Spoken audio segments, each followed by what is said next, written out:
Hey everybody, Scout Crafty here again, TGIF. Thank God it's Friday. We have a bit of a mosh to get to today. I just want to come down here and knock some things out. I was watching a lot of YouTube. Since I gave up, the best thing I did was give up cable TV and just go with, I have a smart TV with internet, and I watch YouTube videos. That's all I watch is YouTube videos on TV. No more news, no more fake news, no more junk. That I'm so free of it, and I'm just sad it took me so long to actually go that route. And I know a lot of you have been cable free or TV free for many years, and God bless you. I wish I would have went sooner.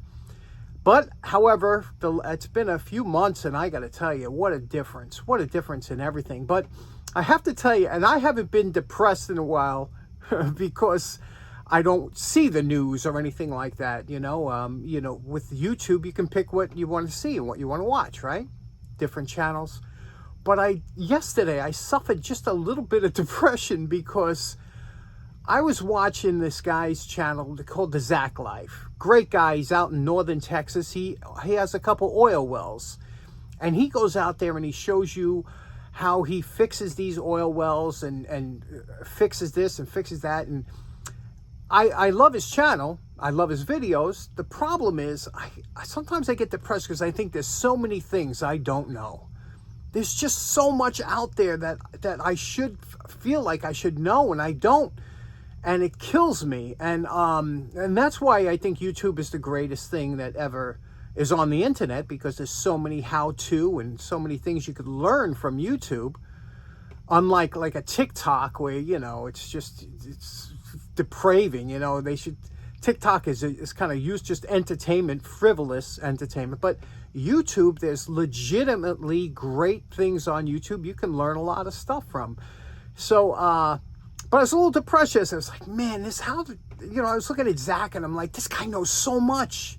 He knows so much. And I'm like, where was I? I wasted a lot of time when I was younger, right?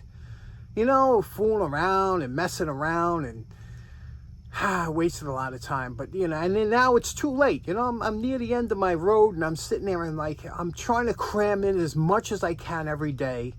Just learn as much as I can. And I wish I would have did that when I was in my young man. Right? What's that old expression, that old proverb that says, education's wasted on the young? Isn't that so true? Anyway, I don't want to bring you down. I'm sorry about that. Let's get started. We got a couple things to get to today, a couple show and tells. Let's get started right away. Now, first up, unlike a lot of you, I don't have the best memory retention for a lot of things, Sometimes, in fact, when I was in scouting, a lot of times every year we would have to cover certain things. You got to cover first aid, you got to cover knots, things like that. You just have to refresh yourself. And we were talking about rigging the other day, and that's one of the things that you tend to forget sometimes. Some things stay with you forever, but other things you tend to forget. And when we were talking about different books, I just wanted to point out this one book. It's so good. You ever get a book that's so good that you buy two because you want one maybe to carry in the car and one or whatever? This book is one of the best books ever. Rigging Handbook by Jay, is that the Klinke? Or I don't even know if that's E is silent. That's third edition, Rigging Handbook. We were talking about rigging last week. This book is so fantastic, especially for you want to refresh yourself with things that you might have forgotten. This thing tells you everything, like, for example, if you want to do any kind of lifting, how you should place your slings, if you're using a choke sling, what kind of percentage of, depending on how you rig something up, it puts a tremendous amount of stress on different components of the sling or whatever. And so this is a simple book that shows you real quickly, if you have to look something up, if you happen to forget it, how things should be rigged up or carried. It covers so many different, and it's so easy to look through to get that reference. You don't have to. They have different kind of all the different kind of hardwares, and how to and not to use different hardwares. How to, what the stress points are, and things like that. And it's just such a fantastic. And look, like these wire rope clips. this is something I learned in Scouts on how you should, you know, put them. Some people reverse them, some people put them up and down. There are different ways to do it. You know, multiple slings, another thing. It depending on how far you put them apart, it puts tremendous stress on the sling itself, and it might overload it. Just different things and how to use them. So if you ever come across this book, eye bolts, you know, a lot of people make that mistake. You know, eye bolts are made to lift up straight. You put any side load on it, it really makes a huge difference on how much they'll lift. Shackle use, right? You never see people, you know, put them sideways, put them this way, do not pull it, and it just shows you the right way, the wrong way. Just what a great book, right? And I know some of you have probably stopped the video and say, yeah, I'm going to get that. I paid $7 for this book. Now, obviously, you know, you go on eBay, you look around, that you got to get one used. This one's used. You can see it's got some, you know, yellow markings or something. Makes no difference. But I've used books, $7, but they go more. If you happen to like rigging, pick up this book. You won't be sorry. Rigging Handbook. Okay, next up, you remember on Monday we made a quick insulator lamp. A lot of you enjoyed that. A lot of you said, you know, I have a couple. I'm surprised at how many of you have insulators. And that's something.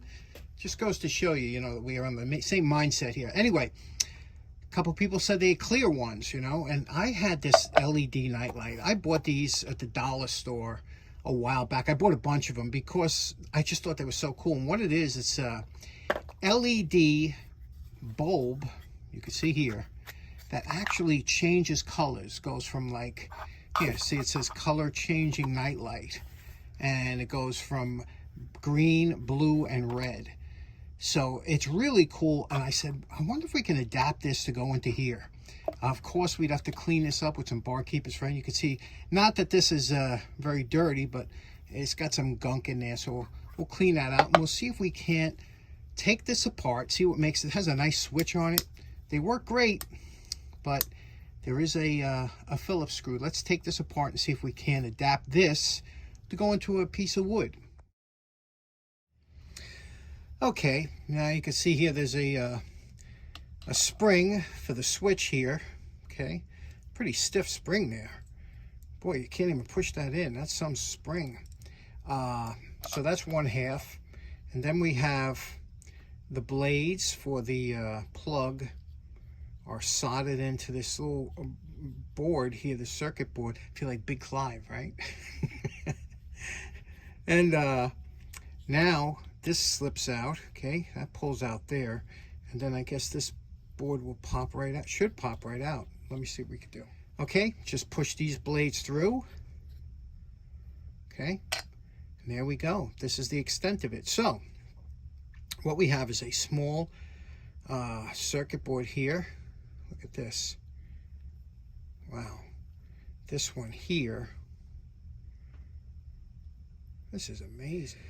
Okay, so it's simple enough. That little piece here, that's a spring, and that touches this is the hot lead. So if we take our power cord, solder it to the hot lead, that spring, cut this off, solder the neutral to here, that'll be our power cord. And then we can reuse this housing. We could press this back into here, reuse this housing, and put it into a hole, into a base, and run the power cord right up through here. So let's do that. Now we drew a line on here. We're going to take our nippers and just cut this off here. We'll go half one way,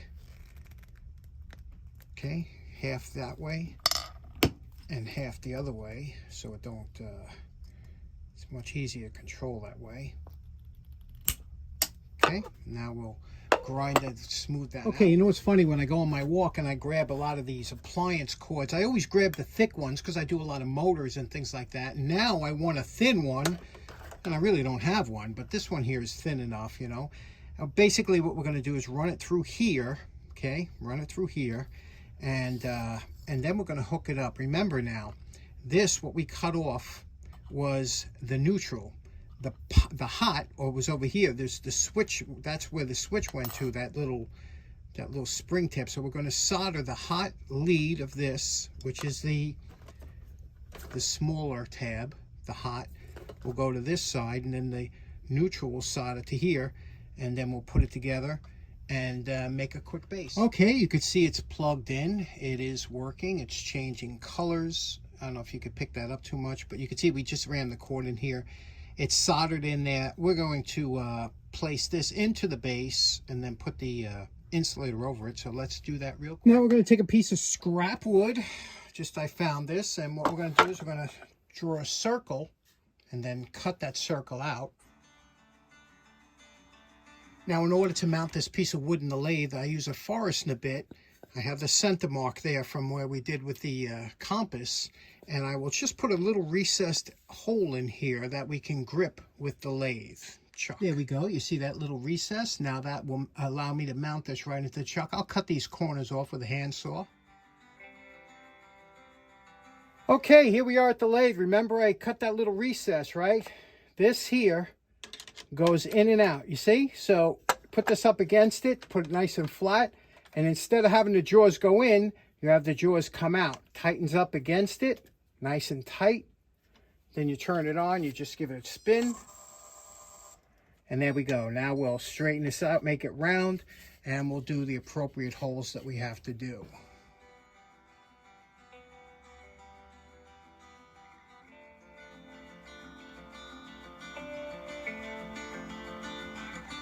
Here we just did a quick turning over there, made a groove that this will fit in nicely, you know, won't slip out. Now what we got to do is just attach this to the inside, make some kind of way of drilling this out and recessing it a little bit, and then running the cord out and under. So let's do that. Here I used a small saw to make 2 cuts, and then I'll just chisel that away and I'll have a groove. Now we've put one coat of gun stock, 2 coats of shellac on here. Now we're going to take this will come through here like this. You can see how we made it, you know, almost like a press fit in here. But when this goes through, we'll take and we'll hot melt glue, or you could use epoxy or anything.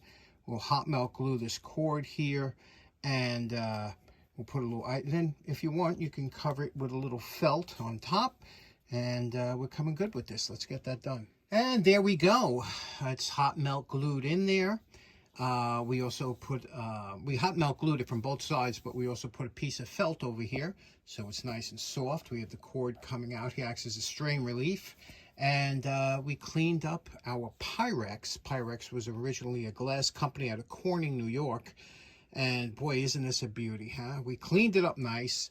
Look at that. Fits like a glove. Now the only thing we have to do, a good friend of the show by the name of Beach Bums 2008 said, you know what you got to try? Colinite insulator wax. I was like, what? I never heard of such a, what is this? What witchcraft is this? This was developed back in, you can see, 1936. It was developed. They used to use it on insulators, electrical companies, because I told you about the beading water and, you know, it helps the insulators do their job of keeping electricity from shorting out around the insulator. And this wax was meant for that. And this has become really popular in the detailing car care industry. But I'm going to try it on the insulator here. What you do, I watched a couple of videos on how people like and use this. It rates very high. You don't usually see this kind of rating on an auto wax, but this is, like I said, insulated wax. I'm going to put some of that on and we'll see what we come back to. Okay, there we go. Wax was applied. Let's see what this bad boy looks like now in the dark. Okay, here we go. I don't know now, the LED might show a little flickering because that's just the nature of how LEDs work with phones and things like that. So, but it is not flickering in real life. You can see there's a nice deep red, and that turns into a kind of a green, and it changes every couple seconds from one color to another. Very nice. This is going to be really... Now, if you're worrying, the one thing you might say is, well, you hot melt glued it. How are you going to change the bulb?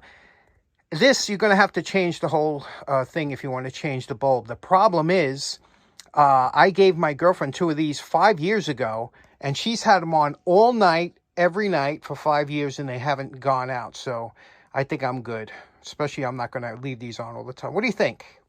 Okay, so in closing, that was a lot of fun, today's project. You know, I tell you, you take a couple days, a weekend, you build something like that, and you have it for the rest of your life and pass it on maybe to your kids, or have your wife throw it out when you pass on. Whatever the case may be, it's always fun.